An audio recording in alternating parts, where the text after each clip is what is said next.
Hello everyone, welcome to my channel pro pedagogy. मैं हूं Tanu Rana, MSc honours MEd UGC NET qualify. मैंने आपके लिए, सिर्फ आपके लिए जो एचपी टेट की तैयारी कर रहे हैं, सी टेट की तैयारी कर रहे हैं, उनके लिए कुछ स्पेशल क्वेश्चन डिजाइन किए हैं। ये बहुत ही बेसिक और इजी क्वेश्चन जरूर होंगे, लेकिन इनको करने के बाद आप किसी भी टॉपिक को इजीली, किसी कैसे भी आ जाए आपको क्वेश्चन, आप इनको क्वेश्चंस को जरूर अटेम्प्ट कर पाएंगे। तो चलते हैं हमारी टेस्ट सीरीज पे, टाइम वेस्ट ना करते हुए। तो हमारा फर्स्ट क्वेश्चन जो है वो है, which of the following is not a teaching strategy? इनमें से टीचिंग स्ट्रैटेजी कौन सी नहीं है? Lecturing, collaborative learning, direct instruction, evaluation. तो ये बहुत ही सिंपल क्वेश्चन है, जो सभी को आता होगा। टीचिंग स्ट्रैटेजी इसमें क्या नहीं है? Obviously yes, the answer is evaluation. आगे बढ़ते हैं, क्योंकि हम किसी एग्जाम को जब इवैल्यूएट करते हैं तो वो एक टीचिंग स्ट्रैटेजी में नहीं आता है, बल्कि ये असेसमेंट का पार्ट रहता है। आगे चलते हैं। Bloom taxonomy classified cognitive objective into how many levels? Bloom ने कॉग्निटिव ऑब्जेक्टिव्स को कितने लेवल्स में डिवाइड किया था? 3, 4, 5, 6। आप कोशिश कीजिए मेरी आंसर देने से पहले अपना आंसर कमेंट बॉक्स में रख लिखे। Yes, the answer is 6। अगर आप लोगों को याद नहीं रहा है तो मैं एक बार इसको याद भी करा देती हूँ। फर्स्ट जो लोएस्ट लेवल था कॉग्निटिव ऑब्जेक्टिव का, वो था रिमेंबर। देन है understanding, apply, analyse, evaluate and create. तो ये 6 लेवल जो थे वो दिए थे कॉग्निटिव ऑब्जेक्टिव्स के ब्लूम ने, और जिनको हमें याद करना बहुत ज्यादा जरूरी है। इस पे एक क्वेश्चन जो है वो आपको देखने को अपने टेस्ट में मिल जाएगा। What is the main goal of formative assessment?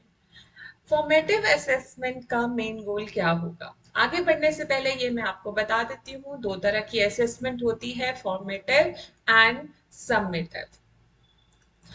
Formative assessment ऐसी असेसमेंट होती है जब हम कोई कुछ चीज पढ़ा रहे होते हैं, उसके बीच में से अगर कोई क्वेश्चन पूछ ले, या जैसे आज क्लास में लेक्चर हुआ, लेक्चर के बाद मैम ने आपको 15 या 10 क्वेश्चन आपको अटेम्प्ट करने के लिए दे दिए, और ये देखने के लिए कि आपको कितना समझ आया है, तो इस तरह की असेसमेंट को हम फॉर्मेटिव असेसमेंट कहते हैं। और समेटिव असेसमेंट एग्जाम के रूप में ली जाती है। इस पे काफी क्वेश्चन आपको इस सीरीज में दिखेंगे, और बहुत सारे क्वेश्चन सी टेट और एचपी टेट में रिपीट हो रहे हैं इसी बेस पे।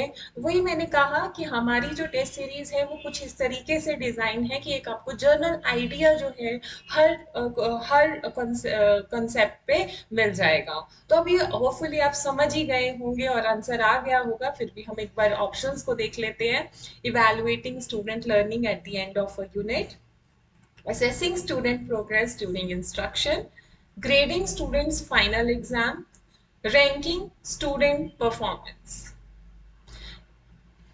Yes, the answer is yes, the answer is assessing student progress during instruction. तो क्लियरली मैंने आपको समझा दिया है कि जब हम इंस्ट्रक्शन के बीच में कोई असेसमेंट लेते हैं तो उसे फॉर्मेटिव असेसमेंट का नाम देते हैं। नेक्स्ट चलते हैं हमारे फोर्थ क्वेश्चन पे, और फोर्थ क्वेश्चन है, according to Vygotsky learning is enhanced through. मैं आपको बता दूं कि विगोत्स्की की थ्योरी और पियाजे की थ्योरी अगर आपने नहीं पढ़ी है तो इन दोनों थ्योरीज को आप जरूर पढ़ के जाएं, और इन पर बहुत सारे क्वेश्चन जो है आपको अपने एग्जाम में देखने को मिल जाएंगे। पनिशमेंट, कंपटीशन, कोलैबोरेशन और memorisation. Yes, the answer is collaboration, because Vygotsky ने सोशल इंटरैक्शन पे काफी काम किया है और बहुत सारे आंसर्स जो हैं वो दिए हैं। आप इनको देख सकते हैं। इनकी थ्योरी जरूर पढ़ के जाना, ऐसे मत जाना, क्योंकि इन्हीं पे बहुत सारे क्वेश्चन जो है आपको देखने को मिल जाएंगे। नेक्स्ट चलते हैं फिफ्थ क्वेश्चन पे। विच of the following is an example of an open ended question. ये बहुत ही इजी है।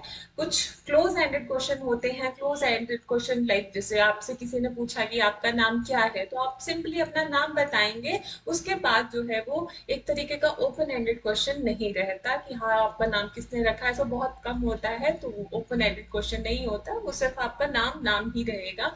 बट कुछ ऐसे क्वेश्चन होते हैं कि जैसे जिसमें आपको कुछ आगे का एक्सप्लेन करने का, जैसे अगर आपने कुछ बोला, मैंने पूछा कि आपका फेवरेट टॉपिक क्यों क्या है, आपने बोला डाइवर्सिटी, और डाइवर्सिटी के बाद मैं आपसे और पूछूंगी क्यों डाइवर्सिटी। लाइक इस तरह के क्वेश्चन जो रहते हैं वो ओपन एंडेड क्वेश्चंस में रहेंगे। तो सामने दिख रहा है, फिर भी हम एक बार ऑप्शंस को देख लेते हैं। फर्स्ट ऑप्शन है what is the capital of France, who won the World Series last year, explain the causes of American Civil War, what is the atomic number of carbon. Yes, the answer is yes, the answer is C. Explain the causes of American Civil War. Next चलते हैं अपने question पे। And next है which of the following is an example of an authentic assessment. इनमें से कौन सा method authentic assessment में आएगा? Multiple choice test, essay exam, portfolio review, true और false quiz. The correct answer is portfolio review. Next, what is the purpose of scaffolding in education. Scaffolding का क्या मतलब है एजुकेशन में? स्किनर ने ये टर्म सबसे पहले यूज की थी, और किस लिए यूज की थी? ताकि किसी भी स्टूडेंट की लर्निंग को इन्हांस कर सके, उसकी डेवलपमेंट को इन्हांस कर सके, रेपिटेशन के थ्रू, रीइंफोर्समेंट के थ्रू, एक्टिविटीज के थ्रू। तो ये टर्म जो है स्किनर ने सबसे पहले यूज की थी। आप स्किनर की थ्योरी भी जरूर करके जाएंगे। अगर आपको किसी भी थ्योरी में कोई भी डाउट है, किसी भी तरीके का डाउट है, तो आप अपने कमेंट बॉक्स में आप डाल दें, मैं उसका एक शॉर्ट वीडियो जो है वो बना के आपको दे दूंगी। What is the purpose of scaffolding in education? तो जैसे कि मैंने बोला, तो फिर भी ऑप्शन एक बार पढ़ लेते हैं। To provide a structure for learning, to challenge students thinking, to assess student performance, to support student learning and development. तो अब जैसे मैं पहले समझा चुकी हूँ कि स्टूडेंट की लर्निंग एंड डेवलपमेंट की बात जो है वो यहाँ पे होती है स्कैफोल्डिंग में। आगे चलते हैं, नेक्स्ट चलते हैं। विच Which learning theory emphasize the role of observation and imitation in learning? कौन सी theory observation and imitation, imitation से मतलब लर्निंग किस तरीके से हो सकती है, ऑब्जर्व करके हो सकती है, इमिटेशन हो कर सकते हैं, ऐसी थ्योरी किस किस बेस पे है? Behaviourism, cognitivism, constructivism, social learning theory. Yes, the correct answer is social learning theory. Next, what is the primary goal of differentiated instruction?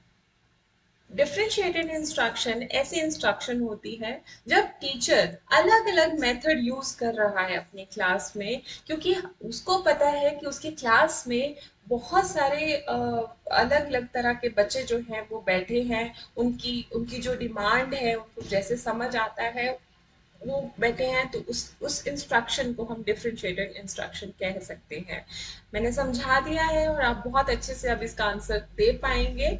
To meet the diverse need of student, to accelerate learning for all student, to standardize instruction for all student, to assess students prior knowledge. Yes, the correct answer is A, to meet diverse need of student. जैसे कि मैंने कहा कि diverse need of student मतलब different तरह के students की needs हैं, उसके लिए डिफरेंट तरह की इंस्ट्रक्शन प्लान हमें करना ही पड़ेगा। Next question, Which of the following is an example of summative assessment? मैंने शुरुआत में ही बता दिया था कि फॉर्मेटिव और समेटिव का क्या मतलब होता है, और ये आप इजीली अपना क्वेश्चन कर सकते हैं। Pop quiz, group project, final exam, homework assignment. Yes, the correct answer is C, final exam. Next, what is what is the term for instructional strategy that involves breaking learning into smaller manageable steps? जब आप instructional strategy को छोटे छोटे parts में काटते हो और manageable steps में आप रखते हो, आप आज क्लास लेने जा रहे हो, आपने डिवाइड करके रखा है, इस तरह की जो डिवीजन आप करते हो उसे हम क्या कहेंगे? उस तरह की स्ट्रेटजी को हम क्या कह सकते हैं? Spiral curriculum, differentiated instruction, chunking or concept mapping? Yes, the correct answer is chunking. आपने याद रखना है इस तरह के स्टेप्स, इस तरह की जो स्ट्रेटजी होती है या स्टेप्स होते हैं उन्हें हम उस प्रोसीजर को हम चंकिंग का नाम देते हैं. Next question, in which domain does effective learning अकर?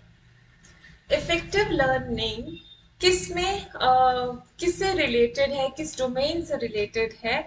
तो इससे इसको समझाने से पहले मैं थोड़ा सा ब्लूम जो है, ब्लूम टेक्सोनॉमी को डिफाइन करना चाहूंगी. ब्लूम ने तीन उसमें डिवाइड किया था अपने ऑब्जेक्टिव्स को.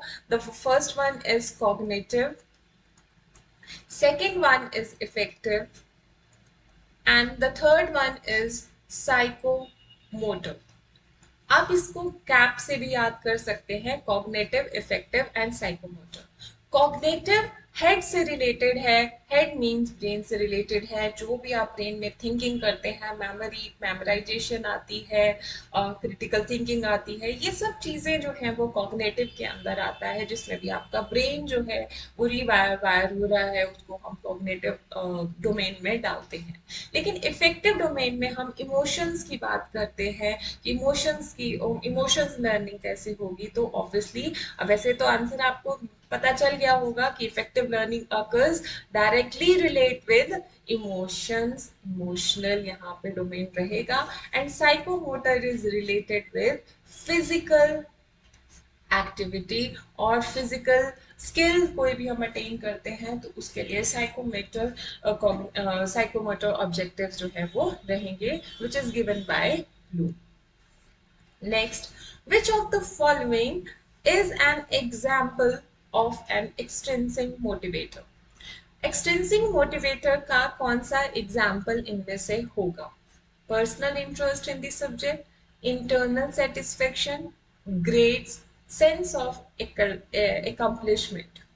Yes, the correct answer is grade. ये बहुत इजी क्वेश्चन था कि दो तरह के मोटिवेटर्स होते हैं, इंट्रिंसिक होता है, एक्सट्रिंसिक होता है. इंट्रिंसिक मतलब जब हमें खुद से अंदर से इच्छा होती है कुछ करने की, तो ये एक तरह का इंट्रिंसिक मोटिवेटर है.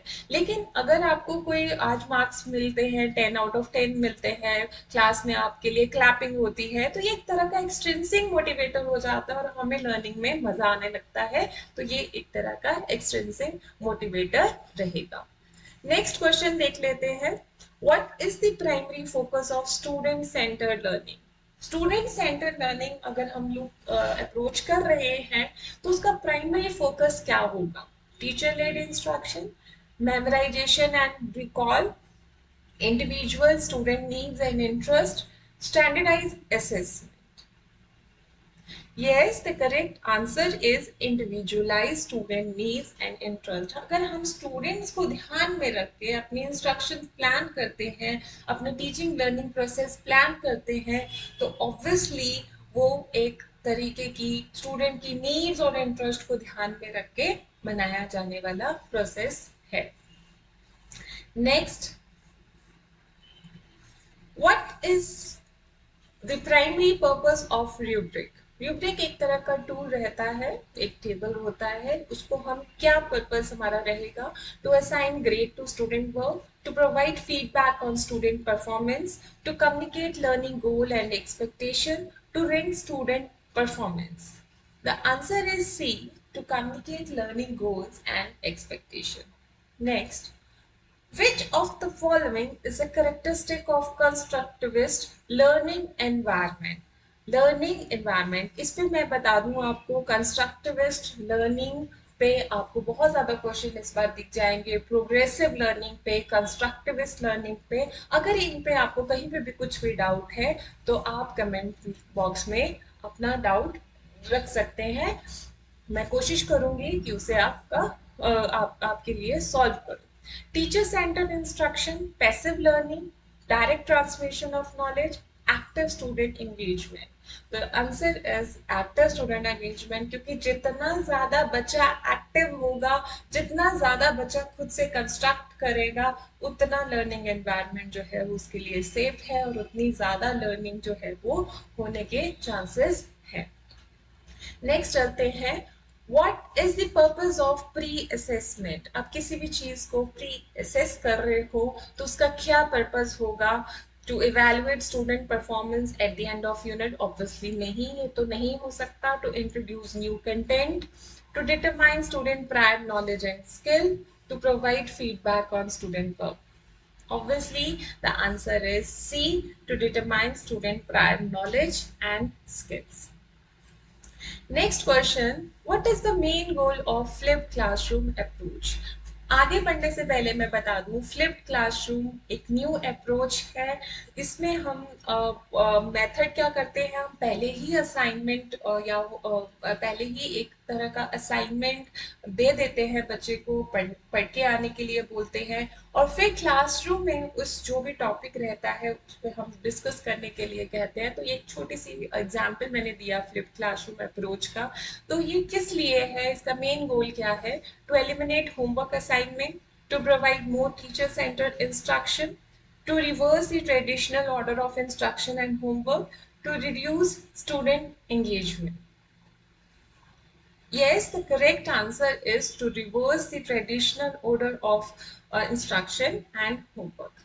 Next, which of the following is an example of a metacognitive strategy? इनमें से metacognitive strategy का क्या example हो सकता है?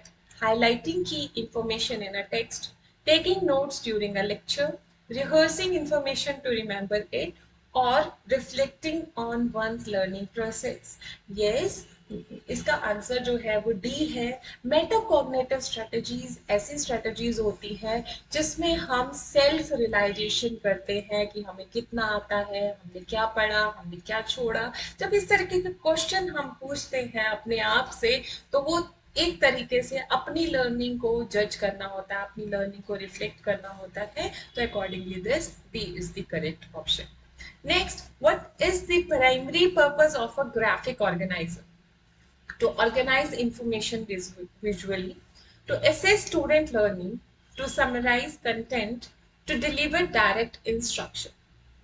The correct answer is to organize information visually.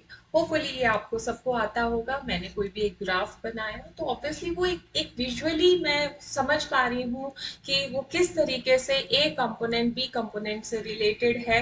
उस ट्रिक पे अबे जैसे जैसे ए बढ़ेगा वैसे वैसे बी भी बढ़ेगा। तो ये एक तरह का मतलब जब हम किसी भी इंफॉर्मेशन को विजुअली जब हम इजी कर देते हैं तो उसको हम ग्राफिक ऑर्गेनाइजर कह सकते हैं। नेक्स्ट चलते हैं, which of the following is an example of kinesthetic learning activity.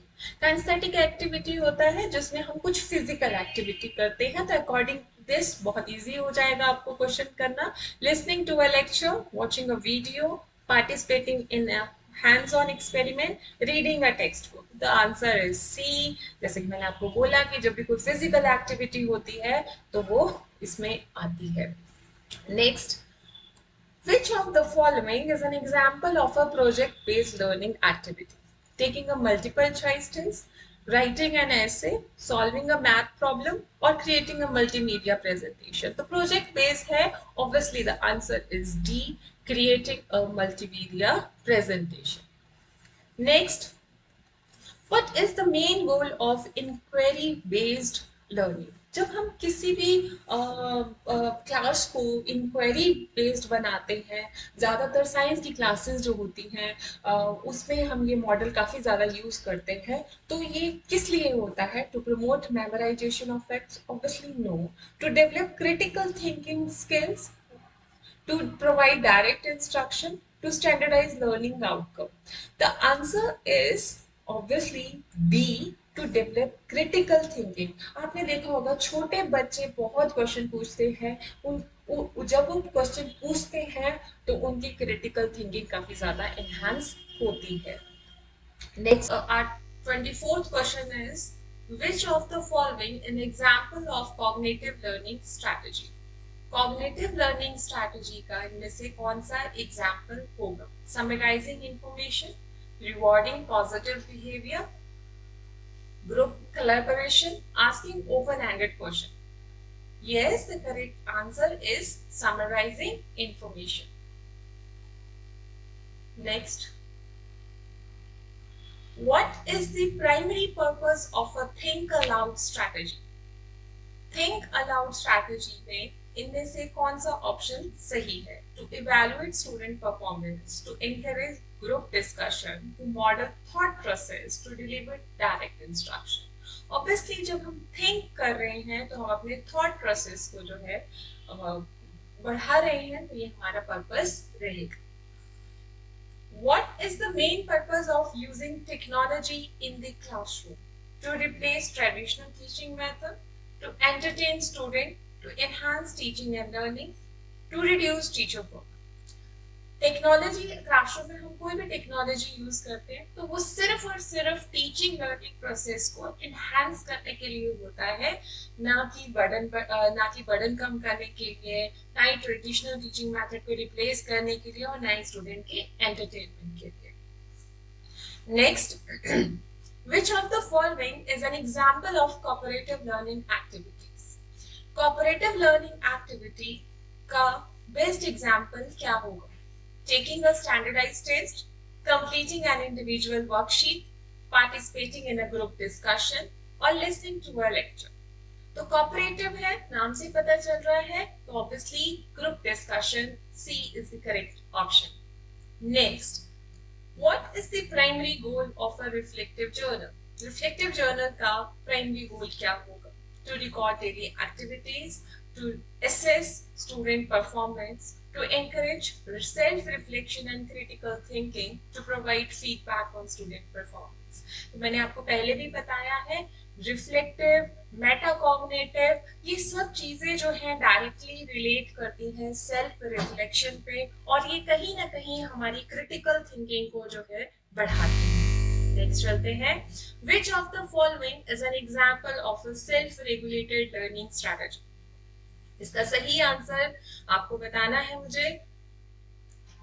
Repeating information aloud, seeking feedback from peers, following a step-by-step procedure, setting goals and monitoring progress. The correct answer is setting goals and monitoring progress.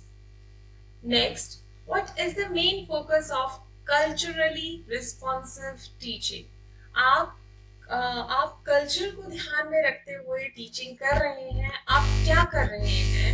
आप actually में recognise and value कर रहे हैं diverse students को जो different background से आ रहे हैं. ये आपको थोड़ा समझना पड़ेगा, और अगर इस तरह का क्वेश्चन कभी भी आता है कल्चर से रिलेटेड, तो ऑब्वियसली कल्चर से रिलेटेड जब हम आता है तो हम किसी भी चीज की वैल्यू कर रहे हैं, हम रिस्पेक्ट कर रहे हैं, एंड अकॉर्डिंगली उसके हम बढ़ा रहे हैं. नेक्स्ट चलते हैं. Which of the following is an example of a student engagement strategy? Lecturing for an entire class period, assessing lengthy homework assignments, providing hands-on activity, administering standardized test. The correct answer is providing hands-on activities. Next, what is the primary goal of a formative assessment? Primary goal क्या होगा formative assessment का? To evaluate student learning at the end of a unit, to rank student performance, to provide feedback for improvement, or to determine student prior knowledge. The correct answer is C, to provide feedback for improvement. ये question हम already पहले कर चुके हैं. Which of the following is an example of jigsaw activity? ये बहुत बार पूछा गया क्वेश्चन है. जिक्सॉ एक्टिविटी में किसका एग्जांपल आएगा? Completing an individualized worksheet, taking a multiple choice test, collaboratively solving a problem with different role, listening to a lecture. Yes, jigsaw. Jigsaw activity में हम क्या करते हैं, हम डिफरेंट रोल्स जो है वो देते हैं, जिससे डिफरेंट एक्टिविटीज जो है, डिफरेंट प्रॉब्लम जो है वो सॉल्व हो सके। According to this, C is the correct answer. What is the primary purpose of a concept map? आपने कोई भी टॉपिक पढ़ाया, उसके बाद आप कॉन्सेप्ट मैप बनवाते हैं या कॉन्सेप्ट मैप पहले कई टीचर्स बनवाते हैं, तो उसका मेन पर्पस क्या रहेगा? To summarise content, to assess student performance, to provide direct instruction, और to illustrate relationship between ideas. Yes, the correct answer is D, to illustrate relationship between ideas. क्योंकि जब भी हम कंसेप्ट बनवाते हैं कि ए है, ए के सब पार्ट्स हैं, सब पार्ट कैसे रिलेट करते हैं, कंसेप्ट मैप में यूजुअली यही करेंगे ना हम। तो हम क्या कर रहे हैं, हम डिफरेंट आइडियाज को उनको एक रिलेशनशिप में डाल रहे हैं। Next, which of the following is an example of a summative assessment? Summative assessment का बेस्ट एग्जाम्पल, तो ये क्वेश्चन मैं आप लोगों के लिए होमवर्क दे रही हूँ, आप इसको कमेंट बॉक्स में अपने अपना आंसर जो है लिख दें। ये मैं नहीं कराऊंगी, ये बहुत इजी है। नेक्स्ट चलते हैं। What is the main goal of using wait time in the classroom? Wait time का in the classroom उसका क्या मतलब होता है? To eliminate classroom disruption, to maximize instructional time, to provide student with sufficient time to respond, or to reduce student engagement. जैसे कि आप समझ ही गए होंगे कि जब कोई भी टीचर वेट करता है तो ऑब्वियसली वो बच्चे के रिस्पॉन्स का इंतजार कर रहा है। वेट टाइम का मतलब यहाँ पे ये है। Next, which of the following is an example of a inquiry based question? Again, ये एक तरह का हम क्वेश्चन ऑलरेडी पहले कर चुके हैं। इस क्वेश्चन का आंसर भी आप कमेंट में बॉक्स में लिखेंगे। Next, what is the primary focus of a student assessment? What is the primary focus of student assessment? Teachers evaluation, student motivation, measuring learning outcome, standardizing test. Yes. Yes, the answer is measuring learning outcomes. Next, which of the following is an example of a formative assessment tool? Rubric, final exam, standardized test, or grading scale? Yes, the correct answer is rubric. Next, what is the primary purpose of classroom management? आप classroom को बहुत अच्छे से manage कर रहे हैं, उसका primary focus क्या होगा? उसका प्राइमरी फोकस बिल्कुल डायरेक्ट है, एक पॉजिटिव इन्वायरमेंट जो है आपकी क्लासरूम में बनेगा। आप किसी भी तरीके से किसी भी तरह की नेगेटिविटी जो है वो एंटरटेन नहीं कर पाओगे, ना स्टूडेंट की तरफ से, ना ही आपकी तरफ से होगी। तो इसीलिए एक पॉजिटिव लर्निंग एनवायरनमेंट जो है आप क्रिएट करते हैं जब आप क्लासरूम को मैनेज करते हैं।